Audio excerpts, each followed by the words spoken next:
Ama Merna. Ayan. Si Ama Merna po ay ating isinalin po.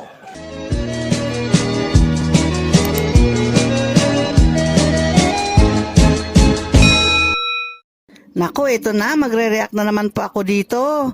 Maaaring alam na po ninyo itong aking sasabihin dahil napanood na po ninyo ito kay Kalinga Prab sa kanyang channel. Dahil wala naman tayong pinapalagpas, diba, na video ni Kalinga Prab. Lahat po ay pinapanood po natin yan. Kaya itong aking i-react ngayon o re-reactionan ngayon, sigurado ko na napanood na po ninyo ito. Pero bibigyan ko lang ng konting reaction lang o konting komento dito sa isang part sa napanood natin sa video tungkol kay Carla at kay Jomar.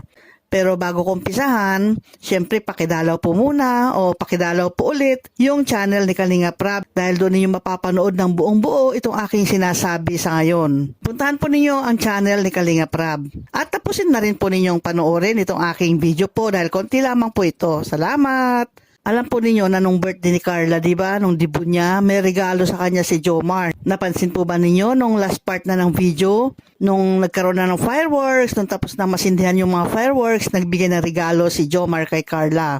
At ang regalo niyang ito ay isang singsing at isang kwentas na gusto nga ni Jomar isuot yung mga regalo niya yon kay Carla. Pero ayaw ni Carla isuot kasi tsaka na lang daw. Ano pala, Carla? May nano pala ako kanina. May nalimutan ako kanina ibigay sa'yo. Ito. Sobrang daming tao kanina. Sobrang daming regalo. Ang daming nagpaabot sa'yo ng regalo. May ibibigay ako sa'yo. Alam mo kung ano to? Ano na sa tingin mo? Sige, ito. Ibigay ko na. Ito. Promise ring and promise necklace for you. Ito siya, gusto puso. Ano, suot ko na sa'yo? Akin na. Ano kamay mo? Pasensya ka na po. Sa ngayon, hindi ko po yan masusuot. Hindi mo masuot? Sige, ganito. Kung hindi mo pa man masuot, okay lang. Hindi ka nang maghintay. Ito, sa'yo na muna ito. So nga pala, actually, may hinintay akong sagot eh. Naalala mo yung ano? Naalala mo yung tinanong ko sa'yo dati? Kung pwede. Sige, palala ko. Diba yung ano, nasa may tabing dagat tayo? Diba, tatanong ako sa'yo kung pwede na? Pwede ng ano po. Kung pwede nang manligaw, pwede na? Pwede na?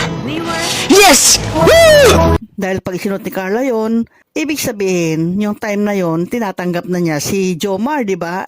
Mag-MU pa lang sila noon. O hanggang ngayon naman, mag-MU pa rin sila. Hindi pa naman talaga officially na sinagot ni Carla si Jomar. Kaya ayaw isuot ni Carla yung regalo ni Jomar sa kanya. Lalo na yung sing-sing.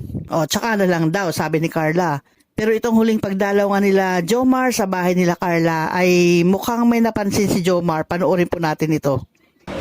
Teka, may napapansin ako. Oh, akin na yan! Ano po yun? Patingin ng kamay mo, akin na.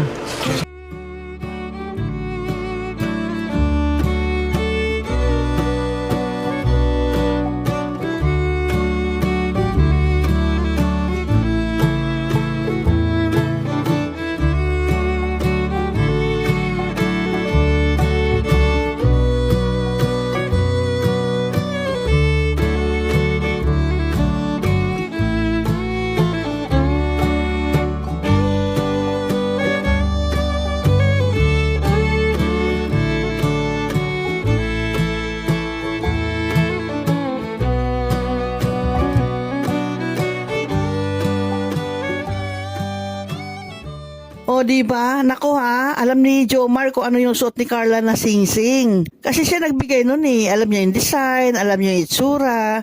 Kaya gusto niyang tingnan uli kay Carla. Eh, itong si Carla na booking. Ayaw niya ipakita. Nasuot-suot niya yung regalo ni Jomar sa kanya. Tinago-tago talaga niya at pinilit-pilit pa talaga ni Jomar na tingnan ko ano yung suot-suot ni Carla. Pero mabilis tong si Carla ha. Alam niya kung anong gagawin niya. Tinago niya sa likod niya at sabay hugot dun sa sing-sing na suot niya. Bakit ko pa nasabi na sabay hugot? Panoorin po natin ito.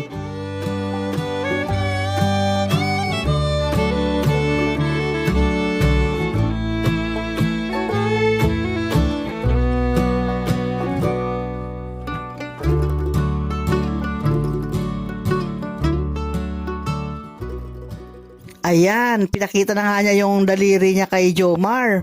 Wala naman yung sing-sing, di ba? Hindi naman niya suot yung singsing. Pero tingnan niyo ito. Yan, yan. Ano yan? Nakatikom yung kanyang, yung kanyang mga daliri, yung palad niya. Nandyan yung singsing. Dahil hinugot nga niya, tinago niya. Ang bilis talaga ni Carla, Tanggal agad yung singsing. Siyempre nahihiya si Carla na na ipakita yun kay Jomar. Bakit niya suot-suot? Samantalang nung birthday niya, nung debut niya, ayaw niyang isuot. Pero ngayon, suot-suot na niya. Ano ibig sabihin nun? Ito lang ang aking masasabi dyan, mga kalingap. Si Carla, meron na rin yan pagtingin kay Jomar. Meron na yan, siyempre, kasi yung isang video nga, di ba, nabanggit nga niya na may konti na pagtingin siya kay Jomar.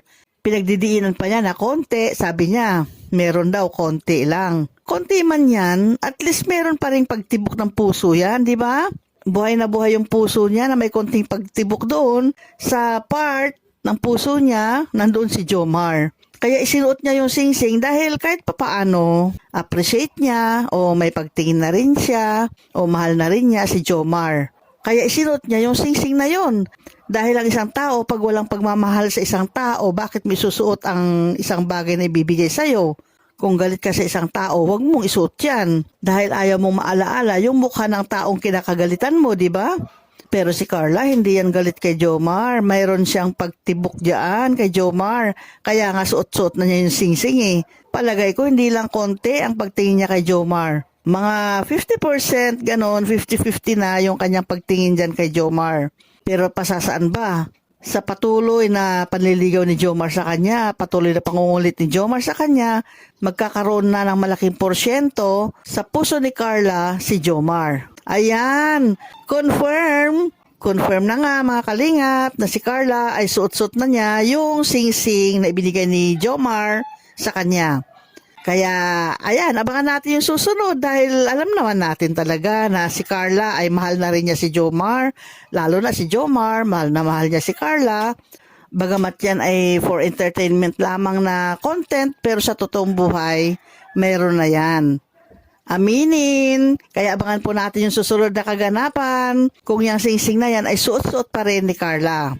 Okay? Hanggang dito na lamang po. Salamat sa inyong muling panunood. Bye-bye!